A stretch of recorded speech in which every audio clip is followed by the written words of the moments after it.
નમસ્કાર દર્શક મિત્રો, HK ન્યૂઝમાં આપનું હાર્દિક સ્વાગત છે. પ્રાંતિજમાં દારૂની ગેરકાયદેસર હેરાફેરીનો ભંડાફોડ ₹3.69 લાખનો મુદ્દામાલ જપ્ત. સાબરકાંઠા જિલ્લાના પ્રાંતિજ પોલીસ સ્ટેશન વિસ્તારમાં લોકલ ક્રાઇમ બ્રાન્ચ દ્વારા ભારતીય બનાવટના ઇંગ્લિશ દારૂની ગેરકાયદેસર હેરાફેરી કરતા એક ઇસમને ઝડપી પાડવામાં આવ્યો છે.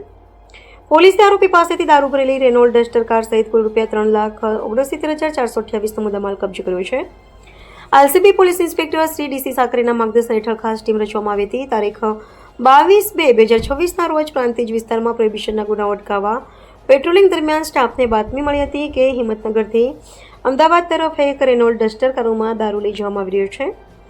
બાતમીના આધારે દર્શન હોટલ નજીક રસુલપુર પાટિયા રોડ પર ઉચ્ચ નાકાબંધી ગોઠવવામાં આવી હતી. દરમિયાન શંકાસ્પદ ડસ્ટર કારને રોકી તપાસ કરતા કારના પાછળના ભાગમાં ડિક્કીમાં બનાવેલ ચોરખાનામાં તેમજ દરવાજાના અંદરના ભાગમાં અને બોનેટ નીચે જુદી જુદી બ્રાન્ડની ભારતીય બનાવટની ઇંગ્લિશ દારૂની કુલ 260 બોટલો મળી આવી હતી.